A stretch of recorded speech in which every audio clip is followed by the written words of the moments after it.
الراس يا أصدقائي تقييمي لها 0. تحية للرياض كلها. الله يكرمك. الرياض الله يديم النعمة.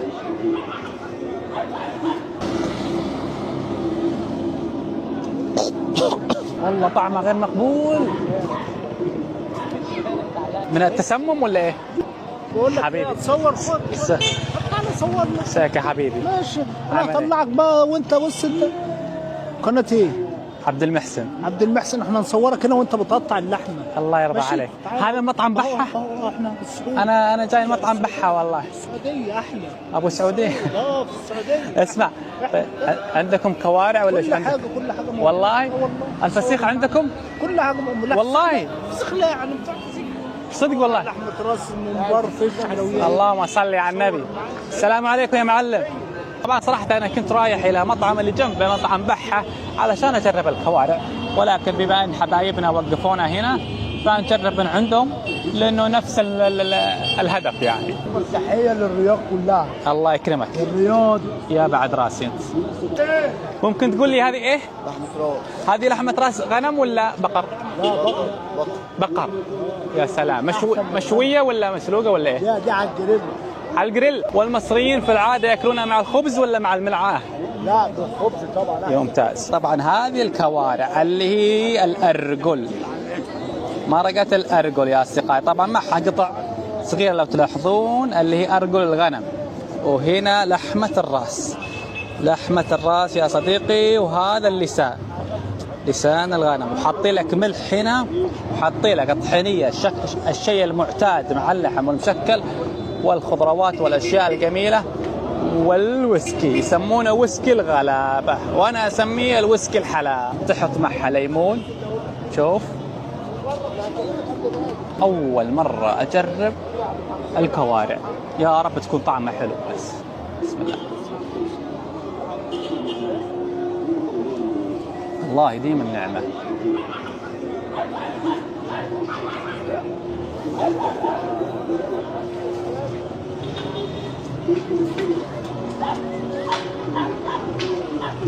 أنت ممكن بس تتخيلها أنها لحمة أرجل أو أنه كوارع ما تتقبلها، بس طعمها غريب مرة. أول مرة أجرب كذا شيء في حياتي يعني. مرة ثانية.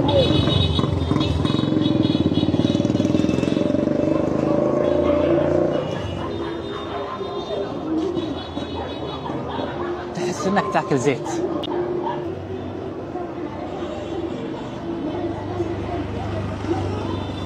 أول مرة أشرب بصل.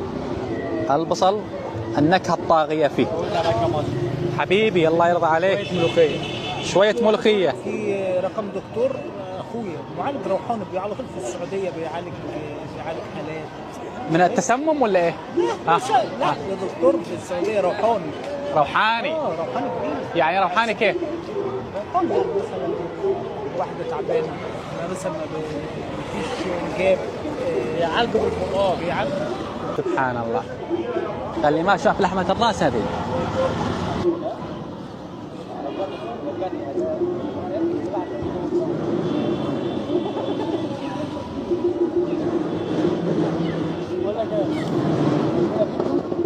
والله طعمه غير مقبول.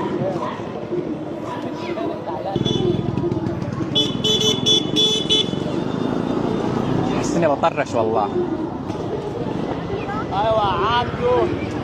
والله طعمه غير مقبول مرة. أول شي طلبته الحريرة بها لحم، حمص، شعرية وعدس. خلينا نجرب هذه. دافية. أحس لو بتكونون مريضين وتشربون هاي السوب تصحون من قد ما فيها فوائد. صراحة تقييمي 10 من 10. So good. كلش لذيذة. ثاني طبق حنجربه هو الكسكس، ويجي وياه مرق. المرق تضيفوه على الكسكس وبعدين ألف عافية. أخذت لي شوية عشان أجربه وياكم. بحط عليه مرق. بسم الله. جزر يضيف نكهة تجنن، والبطاطا. So good. هيج ميكس من النكهات يجنن صراحة، يجنن. أقيمه 12 من 10. هذول الاثنين هيج التاتش عشان الباذنجان والجزر. أكثر اكثر طبق انتوا قلتوا لي اجربه اللي هو البسطيله. هي مثل الخبزه بس خبزه كانها سمبوسه خبزه، وحلو ومالح بنفس الوقت. من جوا من الداخل فيها دجاج، فيها جوز، وما ادري شنو بعد فيها. خلينا نجرب. ريحتها ولا ألذ، كرانشي. بنين اتجنن انفجار من الأطعمة. It's so good. You have to try it. انفجار من اللذاذة بمخكم.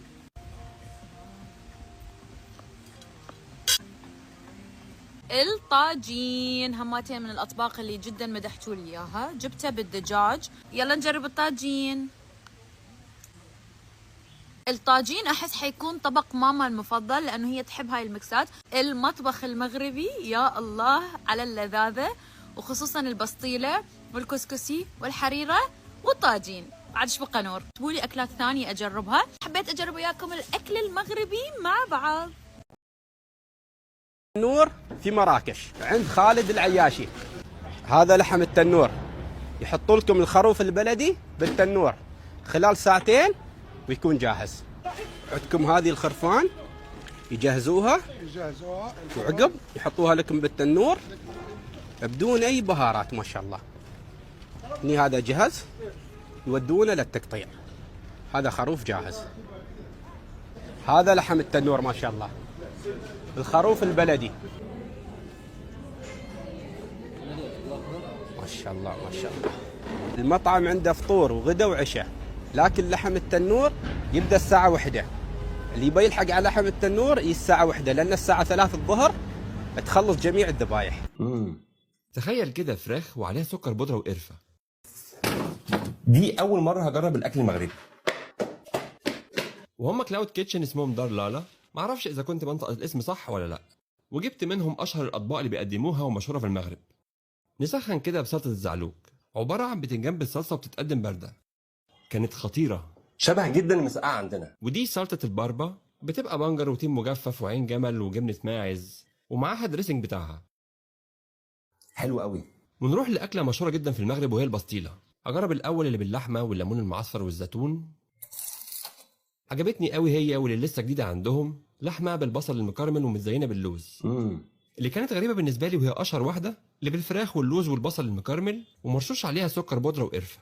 حلوة بس عجبتني اللي باللحمة أكتر. وجربت كمان في الأطباق الرئيسية طاجن لحم البطاطس والزيتون والليمون، ودجاج محمر برضو بالزيتون والليمون. الاتنين عجبوني قوي، واللي عجبني أكتر طاجن اللحم بالبرقوق، شبه جدا كباب الحلة عندنا بس اللي زايد عليه القراصية واللوز والسمسم. دي خطيرة. وكان لازم أختم بالحلويات المغربية، مختلفة ولازم تتجرب. الواحد كان فايته كتير. تقدروا بقى تطلبوا كل الحاجات دي منهم أونلاين، وفي أصناف تانية كتير غير اللي طلبتها. وبس كده، سلام. هذا المغرب يا ناس، الصورة تتكلم. جبل أخضر يفتح النفس، وقدامك البحر على هذه الحلويات المغربية والبريوات المعمرة بالحوت والجداد. يا عيني يا عيني، وعلى طيبة الناس الموجودة هنا. اللهم صل على النبي. شوفوا البحر، شوفوا الطبيعة كيف اجتمعت.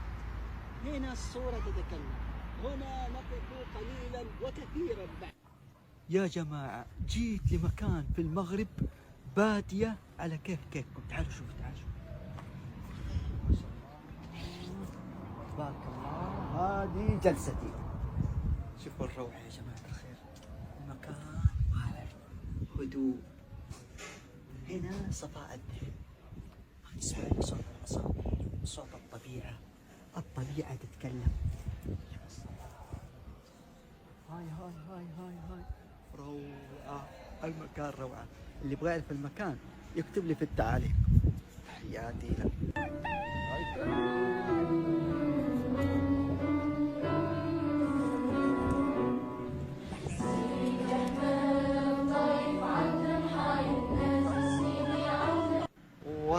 وصل الغداء الحين ما شاء الله تبارك الله. طبعا في المغرب ما يبغى لك معدة واحدة. شوفوا شوفوا شوفوا ما شاء الله تبارك الله. اللهم صل على النبي. هاي هاي هاي هاي هذا الشيء واعر. شوفوا شوفوا شوفوا شوفوا ما شاء الله تبارك الله. شيء وقولوا بالصحة والراحة. بالصحة والراحة سي ناصر. شوف ما شاء الله بارك الله. أنصحكم وبقوة تجوا البوزنيقة، صراحة أجواء روعة. أنا ما عمري شفت أمواج بهالشكل الجميل، ما شاء الله تبارك الله. شوف اللهم صل على النبي.